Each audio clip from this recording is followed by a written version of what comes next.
everybody. So in this video, we're going to be talking about things that are not in your control when you're buying and selling a home. And we're going to look at two stories, one from a buyer's perspective and one from a seller's perspective. People who have done everything they could and all of the due diligence, only to find out that the other party was not cooperating and didn't come through. And there was nothing that they could do about it. So I hope you enjoy and let me know what you think. My name is Yael, and I'm a realtor in New Jersey, and I'm dedicated to helping people like you buy and sell real estate. But when you're doing a real estate transaction, there's so many things that you could control and that you can't control. I was working with a seller, and they were just phenomenal people. It was at the height of the market, and we had 3 offers on the table, and I reviewed each offer with them, and we went with the offer that their house was priced at $650,000. So we went with the offer that was full ask, $650,000, and they were giving $400,000 cash with a $250,000 mortgage,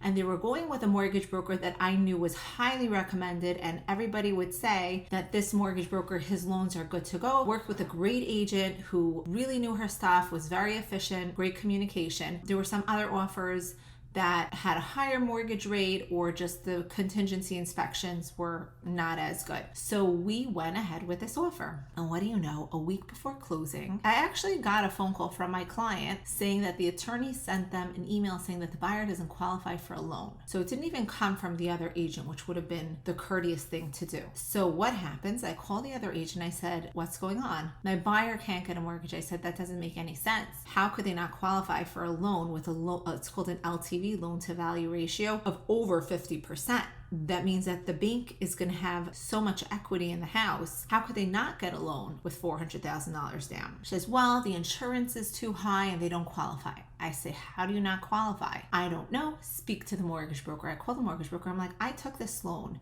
because you're the one behind the loan. How is it that you're not coming through? Like, I don't understand this. There's nothing I could tell you other than my clients don't qualify for the loan, and I represent my clients, and that's all I can tell you. I'm like, I'm never going to use you again. I'm never going to recommend you again. I was just like blindsided. So he wouldn't give me any information. Call the lawyer. I called the buyer's lawyer. I'm like, what on earth is going on? He said, I'm not at liberty to discuss it. They don't qualify for the loan. Mind you, we had gotten the mortgage commitment. It was a 30-day mortgage commitment. They got an approval for the commitment. So what happened? What changed? A week before closing, you don't qualify. What ended up happening was that the buyers got cold feet, and I don't know how they managed to get their lender to say that they don't qualify, and they walked away from the deal, wasting my clients. My client had a house to purchase under contract that fell through, and wasting 45 days of my client's time. And that was something that was totally unexpected. So seller side. The next story I have is a buyer. So I was working with them literally for 3 months, super competitive market, nothing available. And they find the perfect, gorgeous dream home. Like, it was stunning. We're talking like marble tiles when you come in, and a brand new kitchen, and just like impeccably maintained. And they were just so happy. We put in an offer of, I believe, like it was like $20,000 above asking. The offer was $610,000. And part of the agreement was buyer was going to take care of the certificate of occupancy, which costs about $500 and is usually the seller's problem. So they spent $500 on the certificate of occupancy, which they took on. They spent $500 on a septic inspection, $500 on a home inspection. They were out $1,500.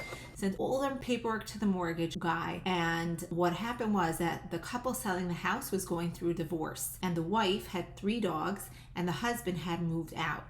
And the wife basically said, I don't have anywhere to go, I'm not going. And the husband was MIA, like not responding to the emails, nothing. So the buyer's attorney threatened to sue. We went through every single step, and the wife would also, again, completely unresponsive, not answering any emails, not answering any calls. And the buyers ended up having their mortgage rate expire, and they didn't know, should we extend it? Are they going to close? Are they not going to close? And meanwhile, extending the lock-in rate costs about $100 a day. Could you imagine? They're packed up. They have boxes ready to go.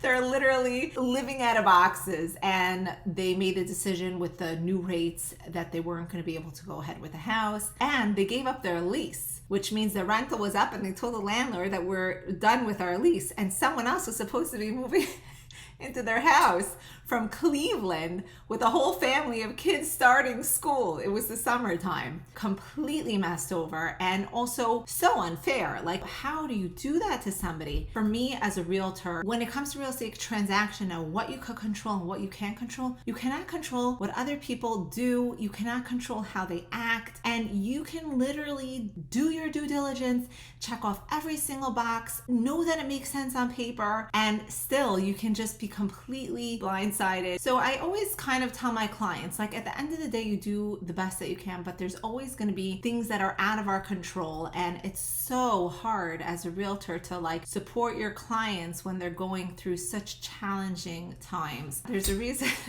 that moving is one of the top 3 most stressful things that a person is going to have in their life, being death, divorce, and moving. But I think that the main lesson is just let go, accept, move on, and you're going to find something better. Thank you so much for tuning into my channel. I'm so grateful for everybody who's here. I'm so dedicated to creating good content and to really help educate everyone out there. Thank you so much and have a great day.